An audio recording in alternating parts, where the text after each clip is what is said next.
अब मैं गुरुदेव की दिव्य वाणी में संजीवनी मंत्र एवं ध्यान की विधि चलाता हूँ।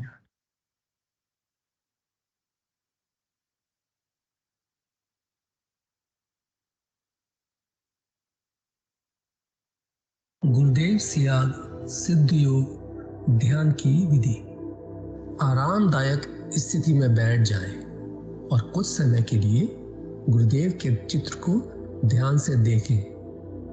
अब आंखें बंद कर लें और गुरुदेव श्री रामलाल जी सियाग के चित्र को अपने आज्ञा चक्र पर, जहां बिंदी या तिलक लगाते हैं, देखते हुए गुरुदेव से 15 मिनट की अवधि के लिए ध्यान स्थिर करने की प्रार्थना करें। अब गुरुदेव के चित्र को आज्ञा चक्र पर देखते हुए साथ ही संजीवनी मंत्र का मानसिक जाप बिना होंठ और जीभ हिलाए करते हुए ध्यान करें। इस दौरान यदि आपको कोई यौगिक क्रिया हो तो घबराएं नहीं, ना ही उसे रोकने का प्रयास करें। ध्यान की अवधि पूर्ण होते ही यह क्रियाएं स्वतः बंद हो जाएंगी। इस विधि से सुबह शाम हल्के पेट नियमित रूप से केवल 15 मिनट का ध्यान करें और संजीवनी मंत्र का मानसिक जाप हर समय करें। कुछ विशेष ध्यान रखने योग्य बातें। संजीवनी मंत्र का मानसिक जाप अपने दैनिक कार्य करते हुए अधिक से अधिक करें। संजीवनी मंत्र के साथ किसी और मंत्र का जाप नहीं करना है। इस मंत्र को कभी भी लिखकर या बोलकर किसी को नहीं बताना है। तांत्रिकों से नहीं मिले और ना ही उनके दिए हुए डोरे या ताबीज आदि पहने। यदि पहना हुआ है तो यह साधना शुरू करने से पहले निकालकर फेंक दें। अब शक्तिपात दीक्षा के लिए गुरुदेव की दिव्य वाणी में संजीवनी मंत्र ध्यान से सुने और उसके पश्चात 15 मिनट ध्यान करें। आप भी जो है ना, जो मैं मंत्र बताऊंगा उसको बोल कर या इशारे से किसी को नहीं बताओगे। रहता सिंह का है ना, अब कैसे छूटे नाम रट लगी। किसकी लगी नाम रट? राम की लगी, कृष्ण की लगी, ये रोक लगी हुई थी गुरुओं के। और उसका मानसिक जप करना, समझे? वो मंत्र बता दो, एक बीज मंत्र है वो। अब बरगद का पेड़ का बीज राई के दाने जितना होता है, किलोमीटर में फैलेगा, उसका होता है एक शब्द क्लींग शब्द, क्या आधा ला में मिला हुआ, बड़ी की मात्रा और बिंदी, उसका उच्चारण होगा क्लींग। गा की ध्वनि निकलेगी पीछे। आप अंग बोलो, यहां स्ट्रोक लगता है, अंग बोलो। कभी मनी मैंने बोल के देखो, अंग बोलो तो यहां स्ट्रोक लगता है। तो इसमें क्लिंग बार बार आया। अब वो लय नहीं बनती क्लिंग एक में, तो हमारे ऋषियों ने इसको जपने के तरीके बताया। Cling Krishna cling, cling Krishna cling. क्री लगनी चाहिए, क्रय नहीं क्री। ई की मात्रा नहीं लगेगी तो राधा तत्व शामिल नहीं होगा, और राधा बिना कृष्ण आधा। तो ये इसमें राधा और कृष्ण का मंत्र है। राधा तत्व है सांसारिक सुख दे दी, कृष्ण मोक्ष देगा। और वो नाम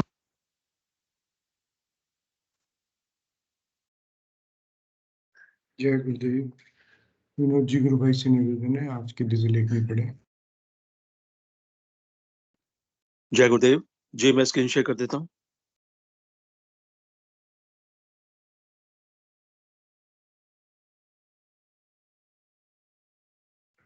जय गुरुदेव, दादा गुरुदेव, जय गुरुदेव सभी को।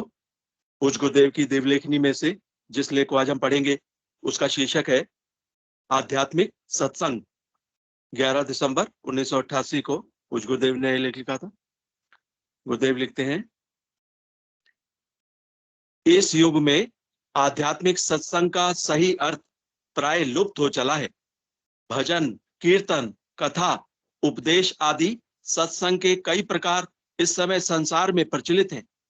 सत्संग का सीधा साधा अर्थ है सत्य का साथ करना। केवल ईश्वर ही सत्य है, बाकी दृश्य जगत सारा नाशवान है।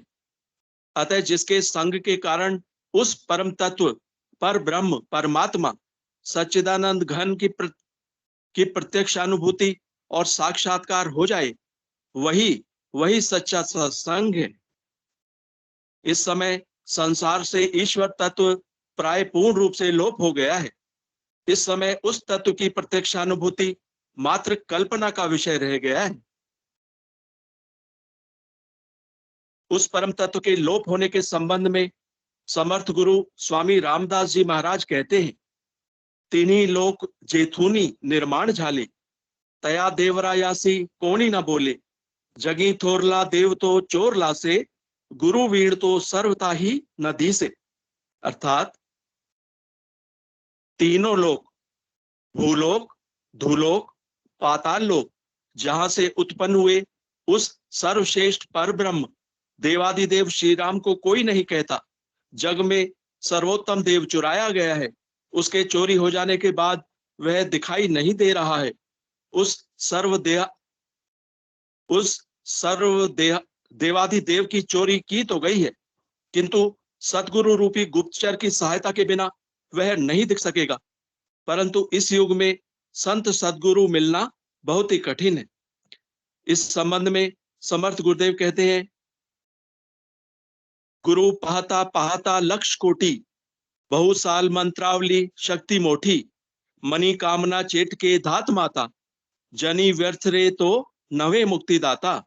अर्थात गुरुओं को देखते देखते तो लाखों करोड़ों गुरु मिलेंगे। वे बहुत वर्षों तक मंत्र द्वारा चतुराई से अपने भीतर जादूगरी की बड़ी शक्ति द्वारा कामना पूर्ति कर लोगों को अपने चंगुल में चिंतामणि सदृश अपनी मंत्र शक्ति के प्रभाव से ही फंसाते फिरते हैं। ऐसे लोग व्यर्थ होते हैं, वे मोक्षदाता सतगुरु पद पाने के अधिकारी नहीं होते। आगे ऐसे गुरुओं के लिए समर्थ गुरु कहते हैं, नवे छेट की चालकू द्रव्य भोंदू, नवे निंदकू मत्सरु भक्ति मंदू, नवे उन्मतु वेसनी संग बाधु, जनी ज्ञानिया तोची साधु अगाधु। अर्थात जो जादू करने वाला होता है, लोगों के सम्मुख दीनता दिखाकर आह्लाद उत्पन्न करने वाला या मिथ्या प्रशंसा करने वाला होता है, तथा अपने साधुत्व का प्रदर्शन कर लोगों से पैसा लूटने वाला द्रव्य लोभी होता है, वह सतगुरु पद का अधिकारी नहीं होता। आगे वो कहते हैं, सच्चे गुरु की व्याख्या करते हुए, जो किसी की निंदा नहीं करता, किसी से मत्सर्य नहीं रखता, उन्मत्त नहीं होता, व्यसनी नहीं होता तथा बुरी संगति में नहीं रहता, जो बुरी संगतियों में बाधा डालने वाला ज्ञान संपन्न होता है, वही अगाध ज्ञानी व्यक्ति साधु है, ऐसा जानना चाहिए। नवे वाडगी चाहुटी काम पोटी, क्रियवीण वाचालत तेची मोटी, मुखे बोलिल्या सारिखे चालता ही, मना सतगुरु तोची शोधुनी पाहे। अर्थात वह व्यक्ति चुगलखोर नहीं होता, उसके अंतरंग में काम भावना नहीं होती, वह मुख से बोले गए शब्दों का वैसा ही आचरण करने में सभ्य होता है। हे मन, इन लक्षणों से युक्त व्यक्ति को ही सतगुरु समझना चाहिए।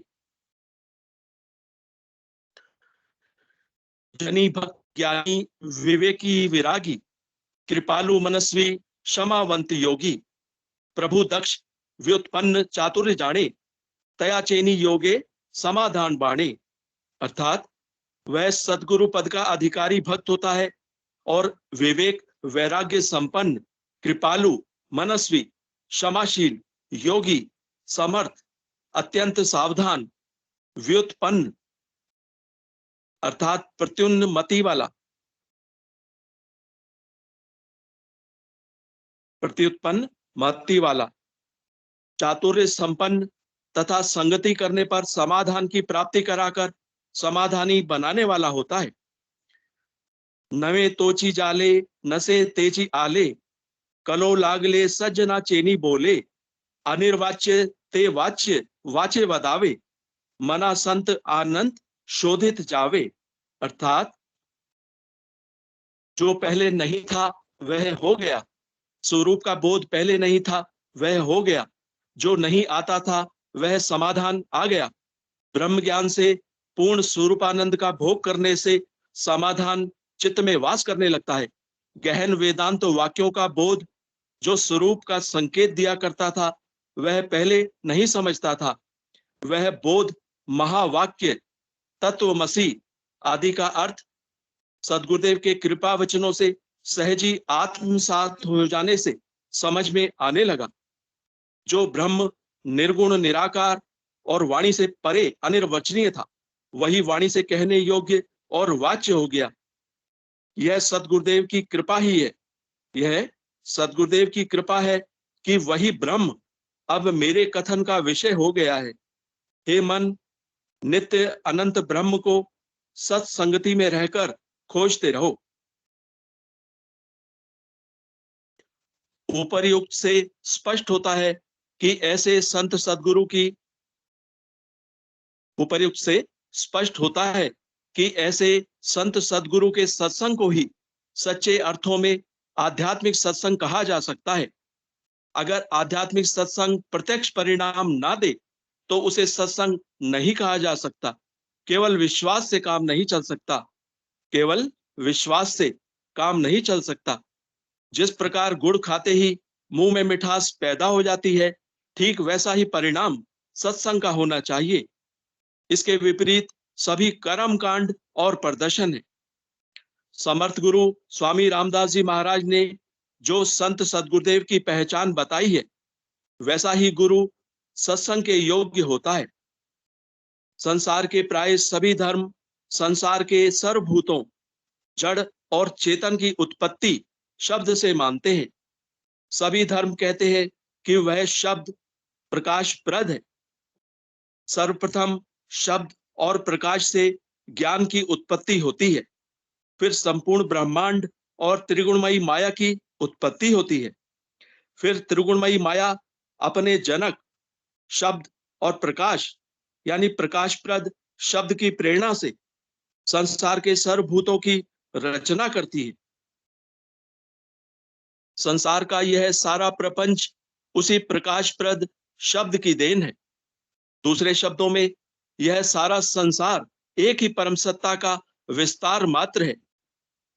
संत सदगुरुदेव निराकार ब्रह्म का सगुण साकार स्वरूप ही होता है। संत सदगुरुदेव निराकार ब्रह्म का सगुण साकार स्वरूप ही होता है। अतः संत सदगुरुदेव द्वारा प्राप्त प्रकाशप्रद शब्द की धार के सहारे उस दिव्य प्रकाश के आनंद और रोशनी में उस पथ पर चलना संभव है जहां से आदि में वह प्रकाशप्रद शब्द प्रकट होता है।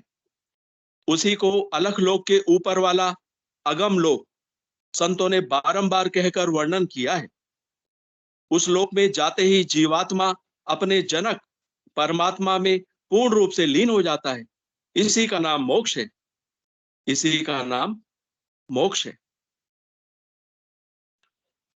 प्रकाशप्रद शब्द के दिव्य प्रकाश से मनुष्य को अपने अंदर उस दिव्य आनंद की प्रत्यक्षानुभूति होने लगती है। बिना उस आनंद की प्राप्ति के मनुष्य को मोक्ष का अर्थ ही समझ में नहीं आ सकता। बिना उस आनंद की प्राप्ति के मनुष्य को मोक्ष का अर्थ ही समझ में नहीं आ सकता। जब तक संत सदगुरुदेव की कृपा से उस दिव्य आंतरिक आनंद का स्वाद मनुष्य चख नहीं लेता, उसे माया के प्रभाव से बाहरी भौतिक सुख ही प्रभावित करते रहते हैं। वह बारंबार यही कहता है कि क्या जरूरत है मोक्ष की। संसार के इस आनंद को छोड़कर मोक्ष का प्रयास मूर्खता है। संसार के इस आनंद को छोड़कर मोक्ष का प्रयास मूर्खता है, क्योंकि उसने उस दिव्य आंतरिक आनंद का स्वाद चखा ही नहीं है। इसलिए वह सांसारिक सुखों में और दिव्य आंतरिक आनंद में भेद समझ ही नहीं सकता है, क्योंकि उसने उस दिव्य आंतरिक आनंद का स्वाद चखा ही नहीं है। इसलिए वह सांसारिक सुखों में और दिव्य आंतरिक आनंद में भेद समझ ही नहीं सकता है। यह सारा प्रपंच केवल उपदेश, प्रदर्शन, शब्दजाल और दर्शन शास्त्र के ग्रंथों आदि से समझ में नहीं आ सकता। यह सब मनुष्य को बुद्धि की कसरत मात्र करवाकर ज्ञानी बनने का भ्रम ही पैदा कर सकते हैं। इस समय संसार में यही भ्रम खुला बिक रहा है। आध्यात्म ज्ञान के नाम से यह संसार में सर्वत्र उपलब्ध है, क्योंकि यह ज्ञान कोई प्रत्यक्ष परिणाम नहीं देता है। इसलिए संसार के युवा वर्ग का विश्वास इससे खत्म हो चुका है। मृत्यु के करीब पहुंचे हुए शक्तिहीन स्त्री पुरुष ही जीवन में किए हुए काम को याद करके अपनी ही तस्वीर से भयभीत होकर इसे पाने का प्रयास कर रहे हैं, क्योंकि भय के कारण बुद्धि कुंठित हो जाती है। अतः वे असंतुलित प्राणी कुछ भी प्राप्त नहीं कर सकते। अध्यात्म का पतन उस समय प्रारंभ हुआ जब धर्मगुरुओं ने इसका संबंध पेट से जोड़ लिया। आज सभी धर्मों के धर्म गुरुओं को जीवित रहने के लिए हठ धर्मिता से अध्यात्म पर चलना पड़ रहा है। ऐसा करना उनकी मजबूरी है। इस हठ धर्मी प्रवृत्ति ने संसार के लोगों को विद्रोही बना दिया। इस प्रकार अध्यात्म एक तमाशा बन चुका है।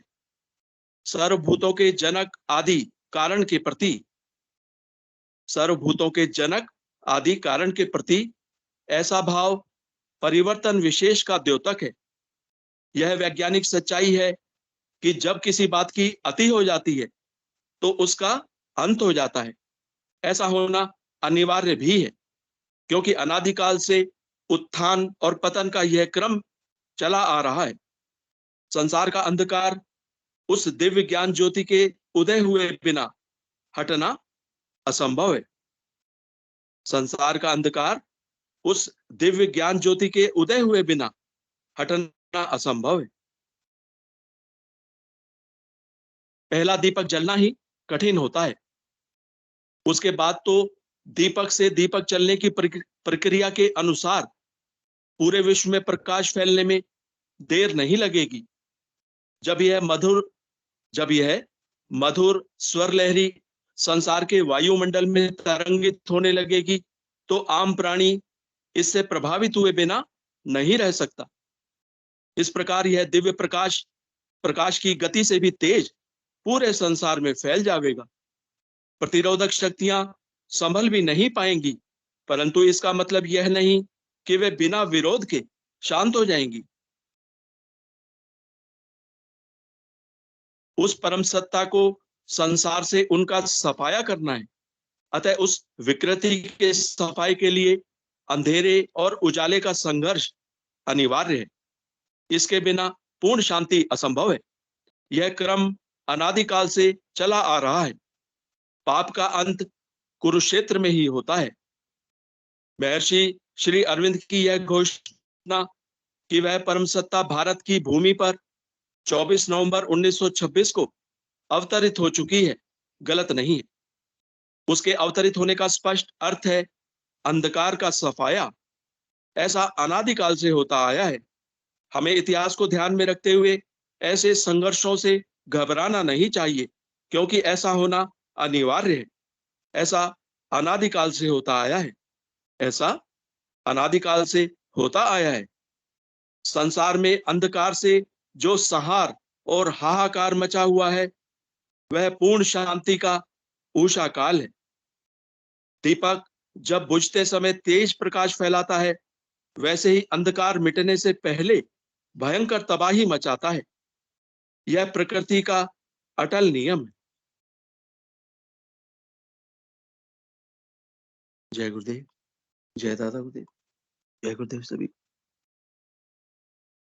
जय गुरुदेव। अब मैं आज के मंच संचालक महोदय से निवेदन करूंगा, कृपया आएं और मंच का संचालन करें।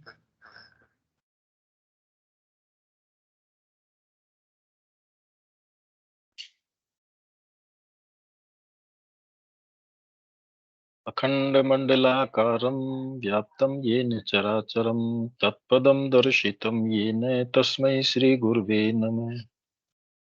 अध्यात्म विज्ञान सत्संग केंद्र जोधपुर के संस्थापक एवं संरक्षक समर्थ संत सतगुरुदेव श्री रामलाल जी सियाग और दादा गुरु बाबा श्री गंगाईनाथ जी योगी की अहेतु की कृपा से संचालित इस ऑनलाइन सिद्ध योग ध्यान शिविर में आप सभी गुरु भाई बहनों का हार्दिक स्वागत है, अभिनंदन है।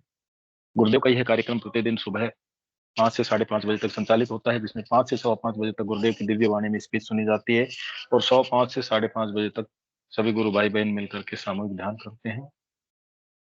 ठीक इसी प्रकार से प्रतिदिन साय 7 बजे से लेकर के 8:30 बजे तक गुरुदेव का यह कार्यक्रम चलता है, जिसमें गुरुदेव की दिव्य वाणी सुनी जाती है, सामूहिक मंत्र जाप किया जाता है, सामूहिक ध्यान किया जाता है, गुरुदेव की दिव्य लेखनी का पाठ किया जाता है और अंत में सभी गुरु भाई बहन मिल करके अपने विचार मंच के ऊपर साझा करते हैं, जिसमें कोई भी गुरु भाई बहन अपने अनुभूति साझा कर सकता है।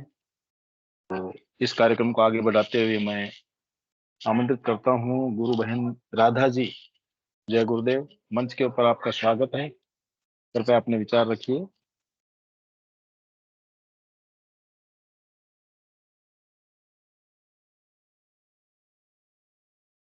राधा जी, गुरु बहन माइक अनम्यूट कीजिए कृपया अपना।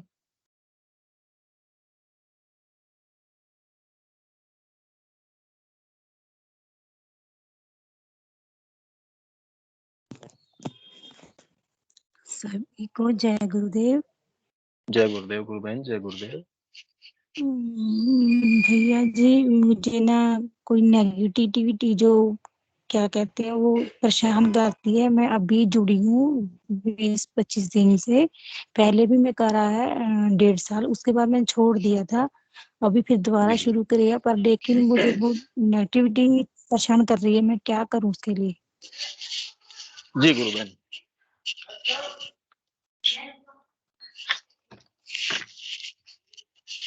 गुरु बहन आप कहाँ से जुड़ रही हैं, कब से जुड़े हैं, थोड़ा सा बताएंगे? मैं पंजाब से हूँ, पंजाब से।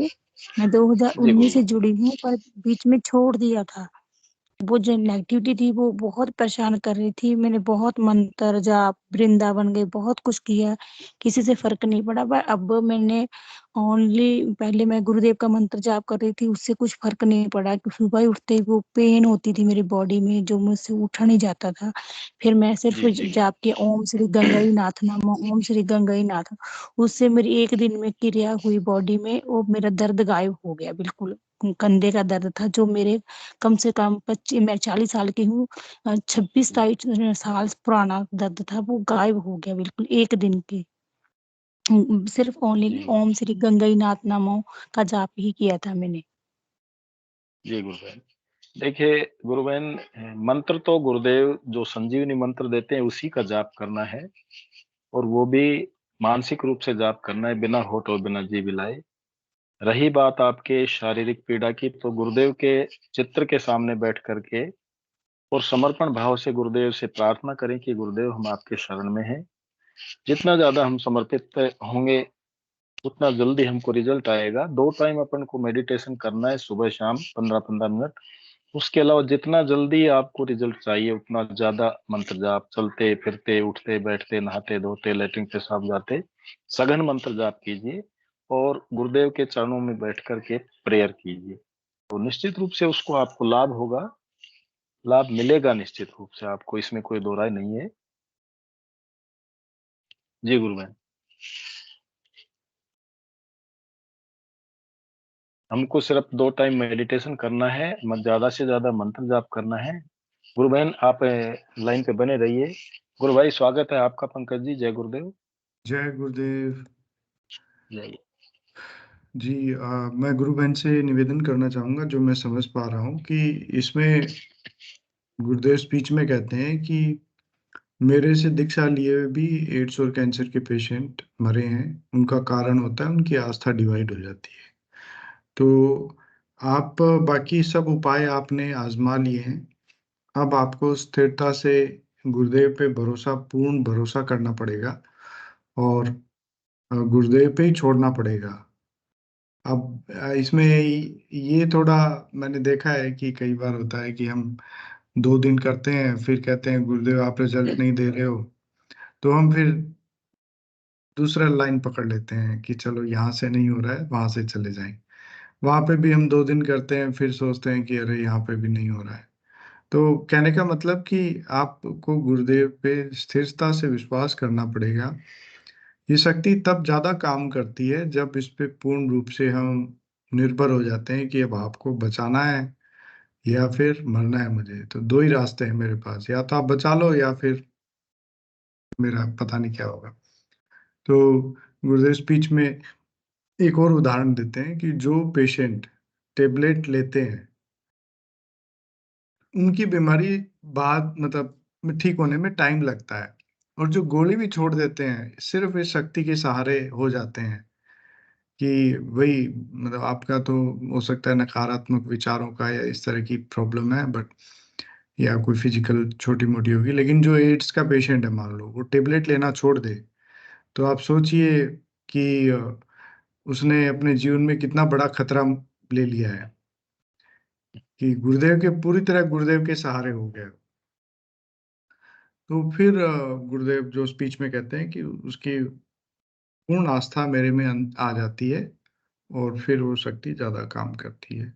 गुरुबहन, जो मैं आपके इंट्रोडक्शन से मुझे लगा कि शायद ये बात ज़्यादा इम्पोर्टेंट है, तो मैंने आपको साझा की। हो सकता है थोड़ा समय लगे, लेकिन आपको धैर्य रखना है। अब आप धैर्य रखने का मेरा उद्देश्य मतलब ये है कि जो एड्स का पेशेंट है उसने दवाई छोड़ी है, सिर्फ सुन के नहीं छोड़ी उसने, गुरुदेव का स्पीच सुन के नहीं, बल्कि उसने देखा कि 15 और बीमार पेशेंट ठीक हो गए इस रास्ते पे चल के। तब उसको विश्वास आया कि 15 ठीक हो सकते हैं तो 16वां भी हो सकता है। तो इसी तरह आप में ये विश्वास होना चाहिए कि सभी लोगों की बीमारियां ठीक हो रही है, सभी लोगों के नकारात्मक विचार ठीक हो रहे हैं। ये तो सत्य ही है, ये तो मेडिकली प्रूवन है। तो हो सकता है मेरे वाले केस में थोड़ा समय लग जाए, लेकिन मिलेगा ज़रूर। तो इस तरह हम मन में विश्वास बनाए रखें, और 2 दिन बाद अगर रिज़ल्ट नहीं मिल रहा है, तब भी हमें उसमें थोड़ा और तेज़ी लानी चाहिए नाम जप में। जैसा कि आपने खुद ने ही बताया कि दादा गुरुदेव का आपने मंत्र जपा, उससे आपको फ़ायदा हुआ। तो वो ठीक है, लेकिन गुरुदेव हमेशा कहते हैं कि भई जो परिवर्तन आएगा वो संजीवनी मंत्र से ही आएगा, वही हमें जपना चाहिए। बाकी मन से कोई दूसरा मंत्र या संजीवनी मंत्र के साथ छेड़छाड़ करना, ये सब हमें अलाउड नहीं है। जो और जैसा गुरुदेव ने बताया है सिर्फ वैसा ही, उसके आगे पीछे कुछ नहीं। गुरुदेव स्पीच में कहते हैं कि मेरे फोटो के ध्यान से भी साधक आज्ञा चक्र तक तो पहुंच सकता है, बीमारियां भी ठीक हो सकती है, लेकिन हाँ, उसके बाद तो मंत्र चाहिए। तो जो गुरुदेव कहते हैं कि ये संजीवनी मंत्र सिद्ध किया हुआ मंत्र है, असंख्य गुरुओं की कमाई है इसमें। तो आप इसको जपिए और उतनी तन्मयता से जपिए।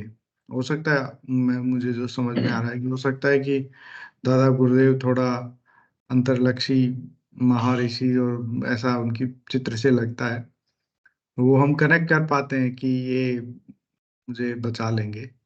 इतना मन में विश्वास आ जाता है, तो वो विश्वास हमें गुरुदेव के प्रति भी लाना चाहिए, और गुरुदेव में भी वो गुरुदेव ने जो मंत्र दिया है उसको हमें जपना चाहिए, तो परिणाम जरूर मिलेगा। जय गुरुदेव। जय गुरुदेव। बिल्कुल सही कहा पंकज गुरु भाई ने। मंत्र तो गुरुदेव का ही जपना पड़ेगा, और गुरुदेव ने खुद कहा है कि ये संजीवनी मंत्र, इसके जपे बिना पार नहीं पड़ती। गुरुदेव एक उदाहरण भी देते हैं कि बॉम्बे में बहुत से मुसलमानों ने संजीवनी मंत्र का जाप करके एड्स और कैंसर जैसे रोगों से निजात पाई है। इसमें एक चीज और मैं जोड़ना चाहूंगा गुरु बहन, कि मंत्र जाप और ध्यान, 2 चीज तो हो गई। तीसरा, गुरुदेव की स्पीच ज्यादा से ज्यादा आप सुनने का प्रयास करें, जिससे कि वो तामसिकता है, नेगेटिविटी है, वो दूर हो जाएगी। नहीं रहिए आप। शांति गुरु बहन, जय गुरुदेव, स्वागत है आपका मंच के ऊपर। जय गुरुदेव भैया जी, जय गुरुदेव, जय दादा गुरुदेव गुरु बहन, जय बहन गुरुदेव, भाइयों को। जय दादा। गुरु बहन से जी जय गुरुदेव। पूछना चाहती थी, पंजाब में कौन सी जगह से है ये? जो गुरु बहन है मानसा जिला जी से, मानसा जिला। मानसा। जी जी। ठीक है गुरुदेव जी, जय गुरुदेव। बस इतना जय पूछना गुरुदेव। चाहती गुरु बहन, सघन मंत्र जाप गुरुदेव के चित्र के सामने बैठ के मेडिटेशन करना है। इसके अलावा गुरुदेव की स्पीच सुननी है। रात को जब आप सोएं तो उस समय भी आप स्पीच सुनते हुए सो जाएं। उठे तो मंत्र जैसे रात को चेत हो जाए, आंख खुल जाए तो गुरुदेव का मंत्र जाप करने लग जाएं। जल्दी फायदा हो जाएगा। ललिता जी गुरु बहन कुछ कहना चाहती है इस संदर्भ में। जय गुरुदेव गुरु बहन, मंच पे स्वागत है आपका। जय गुरुदेव भैया। जय जय दादा गुरुदेव गुरु गुरुदेव। बहन। हाँ जी, मैं तो अपना एक अनुभव सुनाना चाहती हूँ भैया। जी गुरु बहन रखिए। हाँ, कि आज तक गुरुदेव का ध्यान लगाते हुए मुझे जहाँ तक लगता है, मुझे लगता है मैंने गलत तरीके से ध्यान लगाया है। अब 2 दिन से मैं गुरुदेव से पहले प्रार्थना करती हूँ ध्यान के बारे में। पहले मैं प्रार्थना नहीं करती थी कि गुरुदेव मेरा ध्यान लगवाओ। मैं ऐसे ही गुरुदेव को देख के और ऐसे ही बैठ जाती थी, जय गुरुदेव, गुरुदेव के आगे ऐसे धोख लगा के बैठ जाती थी मंत्र सुन के। और मुझे योगिक क्रियाएँ भी होती थी। लेकिन वो जो योगिक क्रियाएँ होती थी वो उनको मैं रोक भी सकती थी। और मतलब ऐसा होता था कि भई ये ध्यान कब होगी 15 मिनट, थोड़ा ऐसा ही लगता था। लेकिन अब जब से मैं गुरुदेव से प्रार्थना करके बैठती हूँ कि गुरुदेव ध्यान लगवाओ, अच्छे से पहले गुरुदेव के चित्र को निहारती हूँ, उसके बाद से इतना अच्छा ध्यान लगता है, इतना गहरा ध्यान लगता है, उस ध्यान से निकलने का ही मन नहीं करता। और जो योगिक क्रियाएँ होती हैं, वो भी मेरे बस में नहीं रहती अब तो, अलग-अलग प्रकार की योगिक क्रियाएँ होती हैं। और जैसे आज मैंने सेशन के साथ ही ध्यान लगाया था, तो अ, ध्यान पंकज भैया ने जब बोला कि ध्यान की अवधि पूरी हो गई है, तो तब मेरा बहुत ज़ोर-ज़ोर से मुझे योगिक क्रियाएँ हो रही थी, तो मैं आँखें खोलना चाह रही, लेकिन अंदर से आवाज़ आ रही गुरुदेव की, कहते, "तुझे नहीं खोलनी, तू लगी रह।" तो मेरा बिल्कुल आज सही है पूरा आधे घंटे तक ध्यान लगा और पूरे आधे घंटे तक मुझे योगिक क्रियाएँ होती रही हैं। और मुझे सर्वाइकल था, जो गुरुदेव की दया से अब बिल्कुल थोड़ा-सा रह गया है। उसकी मुझे इतनी योगिक क्रियाएँ हुई, आज इतनी ज़्यादा योगिक क्रियाएँ हुई कि मैं बता नहीं सकती, और कुछ भी मेरे वश में नहीं था आज। यही बोलना था। जी और ध्यान के समय जो आनंद आता है वो मुझे अब आने लगा है गुरु भाई, कि ध्यान का कैसा आनंद होता है। जी जी यही गुरु बता बहन बिल्कुल सही है। जी जय गुरुदेव। बिल्कुल सही है। गुरुदेव जैसा आदेश देते हैं कि ध्यान करने से पहले 2 मिनट मेरे चित्र को निहारें, उसके बाद प्रेयर करें गुरुदेव के चरणों में और फिर उसके बाद तुरंत ध्यान शुरू कर दें। तो उससे जैसा गुरु बहन बता रही हैं बहुत अच्छा ध्यान लगता है। निश्चित रूप से सभी गुरु भाई बहनों का मैं आमंत्रित करता हूँ विक्रम जी पटेल गुरु भाई को। जय गुरुदेव, कृपया मंच पे पधारें और अपनी बात रखें। जय गुरुदेव, जय दादा गुरुदेव। जय गुरुदेव, जय दादा भाई गुरुदेव। बहनों को जय गुरुदेव। आज की एक अनुभूति है भैया मेरी, जी मैं गुरु भाई रखिए। शेयर करना चाहता हूँ। आज जी गुरु भगवान से विनती तो करते हैं पंत कि गुरु भगवान 15 मिनट संसारिक विचारों से मुक्त करके अपनी शरण में ले लो प्रभु, जैसी बनती है जी मतलब प्रार्थना करके। और अब क्या आने लगा मन में कि गुरुवर आनंद में कोष, चित में कोष, सत में कोष, ये 3 कोष की खोलो ना हमारे। गुरु भगवान कहते हैं ना कि 7 कोष हैं, प्राण में कोष, जी मनो में, जी जी ज्ञान में कोष, है ना, 4 जागृत है, तो 3 क्यों नहीं जागृत हो सकते? गुरु भगवान कहते हैं। तो आ, आ, मतलब एक आध हफ्ते 10 दिन से ऐसा मन में आने लगा कि अब गुरु भगवान से यही मांगो कि भगवान हमको संसारिक बंधनों से मुक्त करो और हमें मोक्ष गति प्रदान करो हे गुरुदेव, और 15 मिनट हमें विचारों से मुक्त करके अपनी शरण में ले लो। तो जी आज क्या देखता हूं भैया मैं, अनुभूति मेरे आज्ञा चक्र में एक छेद हुआ। छेद कैसा? जैसा चूहे का बिल होता ना, तो वो आड़ा से अच्छा होता है जी उसका बिल, लेकिन मेरा सीधा बन रहा और मैं उसकी गहराई देख पा रहा। इतनी गहराई भैया उसकी, तो मैंने गुरुवर से प्रार्थना करी, हे गुरुदेव, हे दादा गुरुदेव, इसको मेरी समझ में नहीं आ रहा। तो मेरी क्या होने लगी, मतलब हमेशा ही होती है, गर्दन मूवमेंट होता है, गर्दन बड़े जोर जोर से हिलने लगी। और मेरी मतलब जे वाली दोनों उंगली दोनों नाक में जा रही, वो नाक ऐसी कर रहे, फिर कान में जा रही, कान साफ कर रहे, फिर पूरे मुंह में ऐसा फेर रहा मैं। तो मैंने कहा जी क्या होने लगा ऑटोमेटिक, पूरे सहस्त्रार में, पूरे बाल आल सब में। फिर मैं क्या देख पा रहा, मैं ऐसे ही बैठा रहा, ध्यान के दौरान की बात, अभी ध्यान कर रहे थे अपन साथ में। फिर मैं क्या देख पा रहा कि मेरा चेहरा है वो गंगईनाथ जी का बन गया है, और मैं खूब अच्छे से देख पा रहा हूँ गंगईनाथ भगवान, पूरे बाल दाढ़ी वगैरह पूरे जटाजूट, और बहुत अच्छे से देख पा रहा हूं मैं अपने गुरुवर को। मैंने कहा दादा गुरु इतने अच्छे से देख पा रहा था, लेकिन मेरे चेहरे में बन गए गुरु भगवान की, मतलब चेहरा भर, पूरा चेहरा और दाढ़ी बाल, और मैं बहुत अच्छे से देख पा रहा था।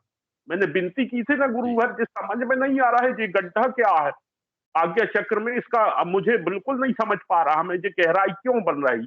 फिर तो मेरे हाथों से है ना नाक साफ की मैंने, आंखें अमी जी, पूरे चेहरे के गाल आल सब मालिश की, पूरे कान आन में ऐसे घुमा घुमा के उंगली डाली, और फिर मैं बहुत अच्छे से अपने दादा गुरु की तस्वीर में अपने चेहरे में देख पा रहा था। मैं वो बन गया, गुरुदेव दादा गुरु बन गया मैं।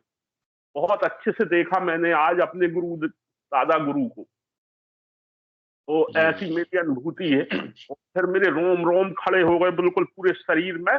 और जब पंकज गुरु भाई ने कहा ना कि अब ध्यान से बाहर निकलो, तो मैं भी बड़ी मुश्किल से निकल पाया ध्यान से बाहर, मेरी गर्दन बड़ी मूवमेंट कर रही थी। तो फिर मैं धीरे धीरे मैंने कहा गुरुवर अब समय भी हो गया है, हाथ जोड़े, और फिर मैं 5 मिनट बाद निकल पाया ध्यान से।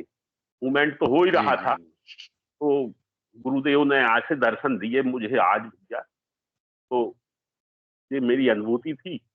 ये बिल्कुल सही है। हाँ, जय गुरुदेव। गुरु भाई आपकी अनुभूतियां तो बड़ी दिव्य होती हैं और अलौकिक होती हैं, और गुरुदेव की विशेष कृपा है, बहुत अच्छी बात है।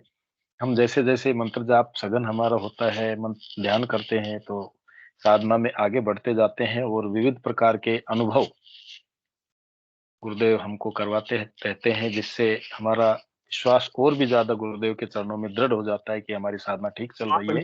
गुरुदेव की हमारे ऊपर असीम कृपा है। जी जी, और केवल मंत्र जाप जो गुरु भगवान ने बताया है ना कि मंत्र जाप चाबी है जी, कहीं भटकने की जरूरत नहीं अपन है कि यहाँ जाओ वहां जाओ, कहीं जाने की जरूरत नहीं है।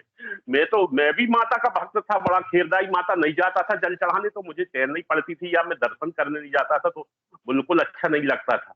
लेकिन अब वो अंदर से नहीं, अब तो गुरुवर मिल गए तो सब मिल गया, ऐसा लगता है कहीं जाने की इच्छा ही नहीं होती, न किसी मंदिर न कहीं। हाँ, कभी मंदिर जाने की अभी बीच में इच्छा हो रही थी, 2-4 बार मैं गया और मैंने बताया भी सत्संग में, किस मंदिर में जाने की इच्छा होती है। संत रविदास का मंदिर है यहीं पास में है 1-2 किलोमीटर, तो वहां जाके कभी अगरबत्ती जलाने की और उनसे यही मांगते हैं गुरुदेव, हे गुरुवर जैसी, हे संत श्रोमणी रविदास भगवान, आपको जैसी राम की भक्ति लगी ऐसी हमें भी दो ना, ऐसी भक्ति हमारे गुरु के प्रति, ऐसा ये मांगते हैं। तो एक दिन मैं गया था मंदिर, तो वहां आस पड़ोस के सब जानते हैं पहचानते कि पटेल। अरे बोले पटेल कहाँ जाते हो तुम? मैंने कहा रविदास संत के मंदिर। क्यों? अरे बोले तो अपन तो इस मंदिर नहीं जाते वहां, क्योंकि यहाँ हमारे यहाँ रैदास लोग जाते हैं, वो पूजा करते हैं उनकी। मैं गया तो वो बड़े अचंभव में हो गए थे। मैंने कहा क्यों नहीं जा सकते? वो भी तो एक बड़े ऊंचे संत थे ना, जिनको राम नाम की भक्ति का दिव्य रस चढ़ा था। तो ये वाले मंदिर जाने की इच्छा होती, 1-2 बार गए, वो भी कोई जरूरत नहीं पड़ी। वो तो केवल अच्छे श्रद्धा से, जैसा अपने गुरु भगवान ने कहा, मंत्र एक चाबी है, जितना आप जपोगे उतना ताला खुलेगा। सिद्धियों की बड़ी महिमा है भैया, इसको समझ पाना बड़ी वो है। लेकिन मंत्र जाप करो आप, ऑटोमेटिक आपके सारे काम बनते जाएंगे और आपको मोक्ष गति प्रदान पक्का ही होगी। छोटे मोटे अपन को, मेरे हिसाब से, मेरे अनुभव से, छोटी मोटी चीज नहीं मांगने अपने गुरु से। अपने गुरु कोई बड़ा देने वाले हैं, अपन छोटी चीजों में क्यों उलझे? तो आप ऑटोमेटिक मानते हैं गुरुदेव मुझे संसारिक बंधनों से मुक्त करो। मुझे झूठे व्यवहार बिल्कुल अच्छे नहीं लगते। अब मुझे संसारिक बंधनों से मुक्त करो गुरु, और मुझे मोक्ष गति प्रदान करो। ऑटोमेटिक निकलने लगा, अब छोटी चीज नहीं चाहिए अब, क्योंकि शरीर कष्ट थोड़ा बहुत तो होगा, उसका भोगमान तो होगा, बहुत जो होना है वो गुरुदेव इतने में भोगा के और आपको साइड में लगा देंगे। जी, ऐसे हैं अपने गुरुदेव, बड़े महान हैं बिल्कुल भैया। सही है। हाँ गुरु भाई बिल्कुल सही है। गुरुदेव से गुरुदेव को ही मांग लो, तो कुछ जी, मांगने की जरूरत नहीं है, कुछ आपसे कोई शेष नहीं चीज रह मांगी जाता है है। तो बराबर देते हैं। ऐसे हैं और समर्थ गुरुदेव ने, सदगुरु हाँ लाल जी। गुरु भाई गुरुदेव ने तो खुद कहा है कि अब मैं आ गया हूँ, मैं कल की अवतार हूँ, कहीं जाने की आवश्यकता नहीं है, सब कुछ हाँ जी, गुरुदेव हाँ के अंदर जी, ही है। इसलिए हाँ। सब कुछ छोड़ करके करना गुरुदेव है, के चरण कमलों की सेवा करें आगे हम। पीछे उठके बैठते। ये जय जी गुरुदेव, जी, जय दादा गुरुदेव जय गुरु भाई। गुरुदेव, जय दादा गुरुदेव। बहुत दिव्य और सुंदर अनुभूति है गुरु भाई की। हमको सिर्फ और सिर्फ गुरुदेव के चरणों की ही सेवा करनी है, उनकी उनसे ही, गुरुदेव को ही मांगना है, तो फिर और कुछ मांगना शेष नहीं रह जाएगा। कार्यक्रम को आगे बढ़ाते हुए और कोई गुरु भाई बहन अपनी अनुभूति, कोई प्रश्न, कोई जिज्ञासा अगर मंच पे रखना चाहें तो मंच पे स्वागत है। कोई भी गुरु भाई बहन। वैसे अब राधा गुरु बहन से पूछ सकते हैं, उनका कोई और प्रश्न हो तो बीच में जी उनका जी रहेगा। जी जी गुरु भाई। जी गुरु बहन राधा जी, आपका और कोई प्रश्न है या कोई जिज्ञासा है तो आप मंच पे रख सकते हैं।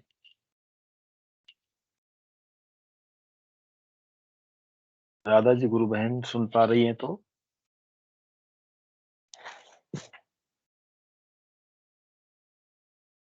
धर्मवीर जी गुरु भाई ने हैंड रेज माइक ऑन किया है। जी गुरु भाई, आप कुछ कहना चाहते हैं तो? जय गुरुदेव गुरु भाई। जय गुरुदेव गुरु भाई, जय गुरुदेव। जय दादा गुरुदेव।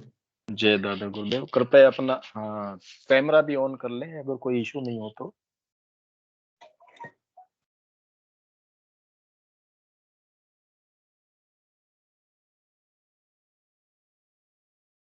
जय जय गुरु। गुरुदेव, जय दादा। गुरु भाई ध्यान में कुछ हुआ था, मैं जोधपुर। जी जी बहुत अच्छी बात है। तो जोधपुर गुरु के स्थान पे पहुंचा ना, तो वहां पे मेरा ध्यान तो पूरा हो चुका था लगभग। फिर मैं चलने लगा ना, गुरु जी आज कुछ नहीं दोगे क्या, ध्यान में थे। जी फिर गुरु जी ने कृष्ण का रूप दिखाया, पूरा नीला आकाश, और कृष्ण जी की पूरी पूरा खड़ा हुआ तस्वीर। आधा तो पीछे पेट दिख रहा है, पेट से आधा तो ऊपर है, आधा नीचे, पूरा दिख रहा है, और ऐसे मुरली बजाता हुआ। बहुत और सुंदर अनुभूति है गुरु भाई। एक बार की है गुरु भाई, ध्यान में मेरे को ये पेट वाला, ये कौन सी क्रिया होती है पता नहीं, ऐसे अंदर का पेट पेट घूमता है ऐसे गोलाई में।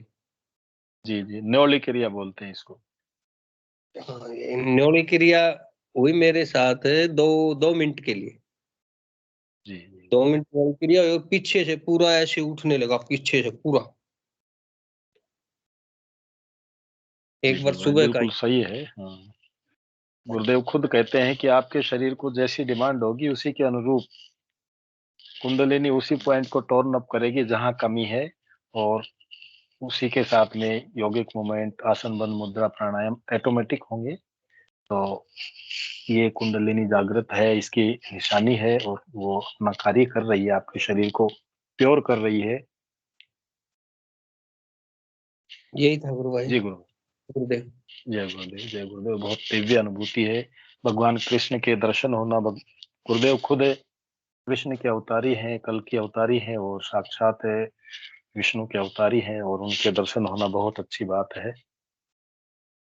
गुरुदेव हर साधक को उनके अनुसार दर्शन देते हैं, उनकी भावना के अनुसार दर्शन देते हैं, अनुभूति कराते हैं। इसलिए कार्यक्रम को आगे बढ़ाते हुए यदि कोई और गुरु भाई बहन अपने विचार रखना चाहें तो स्वागत है, वरना सेशन का समय भी हो रहा है।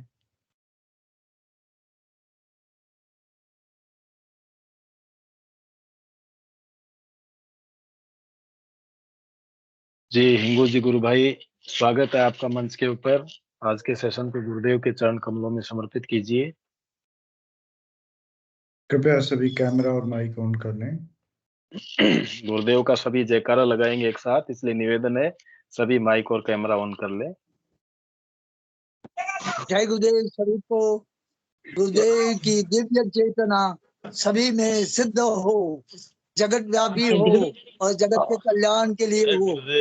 जय गुरुदेव सभी को बहुत बहुत जय गुरुदेव। बोल कल की अवतार की जय हो। दादा गुरुदेव की जय हो। जय गुरुदेव, जय दादा गुरुदेव, जय श्री कल की भगवान, जय श्री जय गुरुदेव, जय गुरुदेव। सभी गुरु भाई बहनों को बहुत बहुत जय गुरुदेव।